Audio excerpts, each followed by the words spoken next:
Oh hi, didn't see you there. Today we are going to be talking about something that is very near and dear to my heart. The things that you guys need to stop doing if you want to be as jacked as possible. I'm seeing these every day in some format or another from my followers, non-followers, and I'm like, guys, just stop.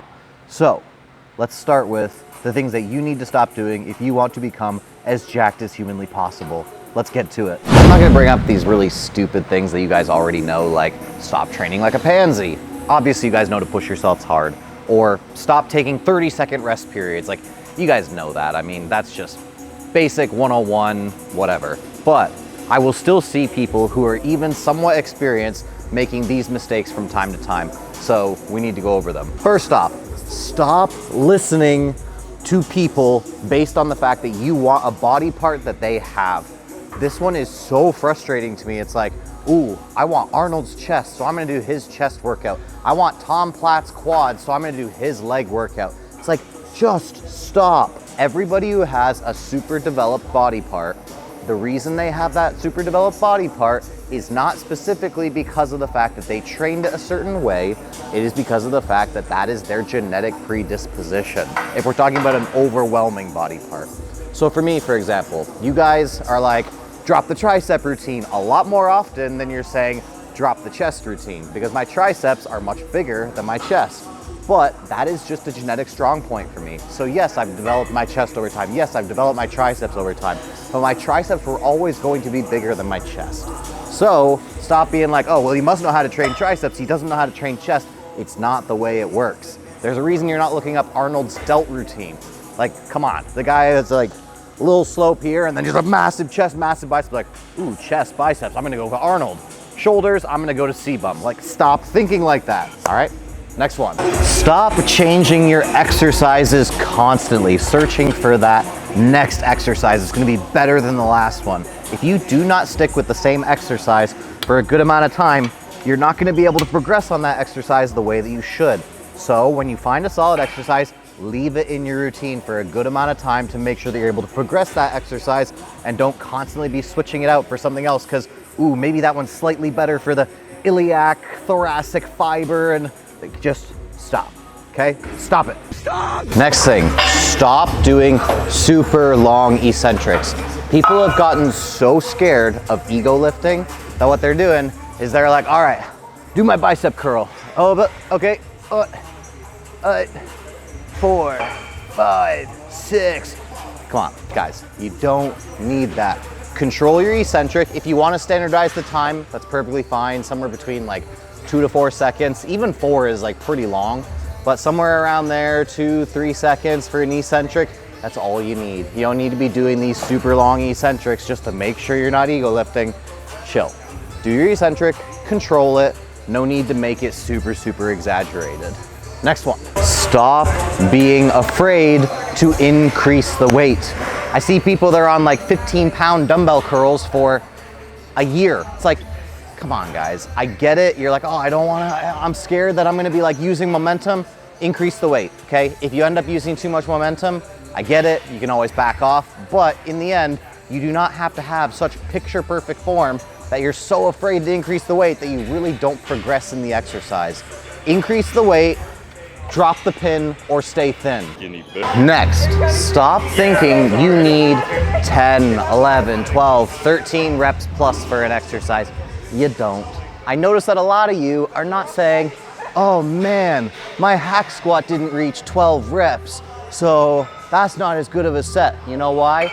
Because you guys are pansies. And what you're doing is you're saying, oh, it's painful at 7 or 8 reps, so that must have been good enough. But my biceps, it wasn't super painful doing 6 or 7 reps. Therefore, I gotta do 15 because I wanna feel hardcore and I wanna get that pump and I feel the burn. Just stop. A good set done with good form can be 5 reps, 6 reps, 7 reps. It doesn't matter that it's a smaller muscle group. It's still going to be just as hypertrophic. Next, number 8, stop chasing numbers. If I had a nickel for every time somebody sent me a set where they're like, yeah, I was able to overload, I got an additional 2 reps on this exercise, and I watched that exercise and it's not the same form as they used on the previous time where they got 2 less reps, I would be a billionaire. What happens is people are so focused on getting that next number and they're like, oh yeah, like I can reach that next rep, or I can increase the weight by 5 pounds, that they completely compromise their form. They do a way faster eccentric, they take and they bounce it out of the bottom or something like that in order to make sure that they hit that number, and they call that progressive overload.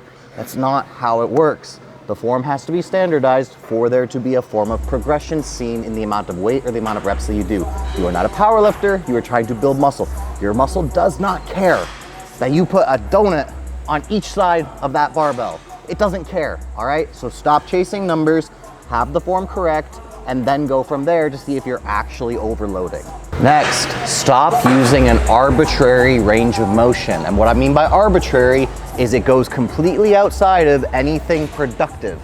I'll give you an example. Just the other day, I was doing rows and I was pulling back to here and I was letting it down. I was pulling back to here and I was letting it down. People were like, oh, that's not full range of motion.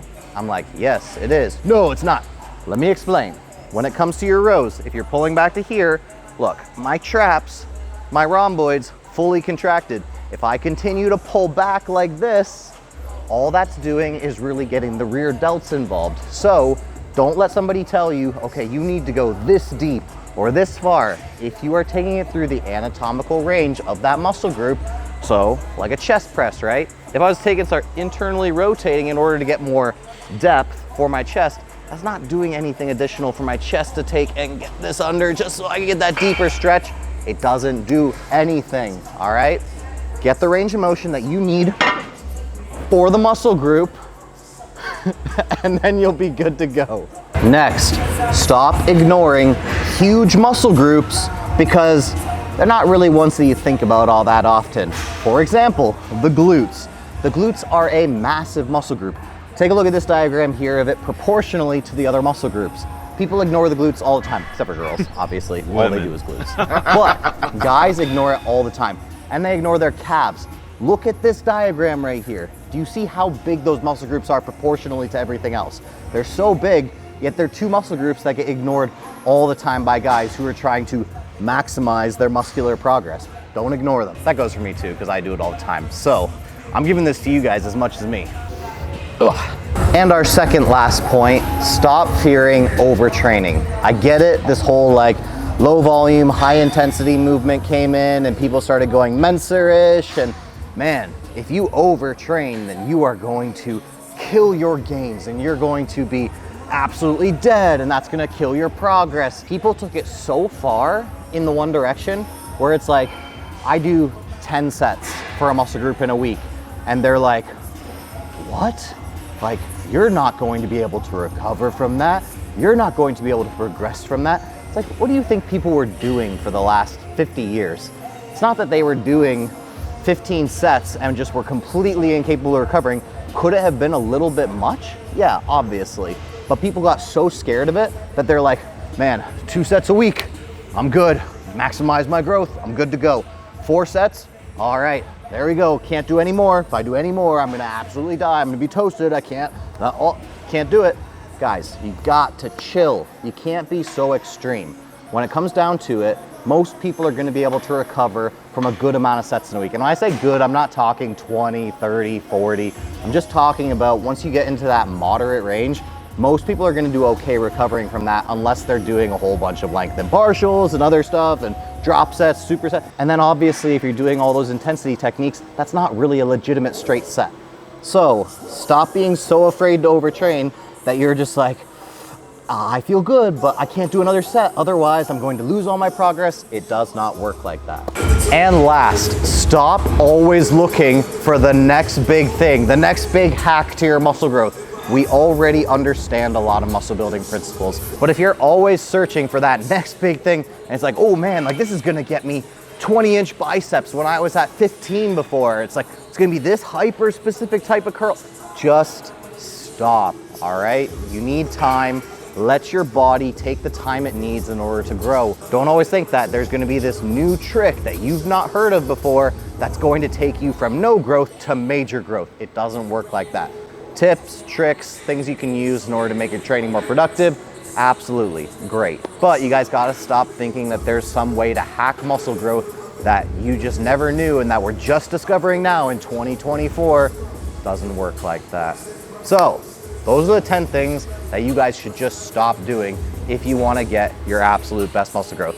I could probably think of 30 more, but we're gonna leave it at that for the video. So, we might even have to put this into 2 videos because of the fact that I went a lot longer than I wanted to. Hey, you guys like it when I yap, professional yapper. It is what it is.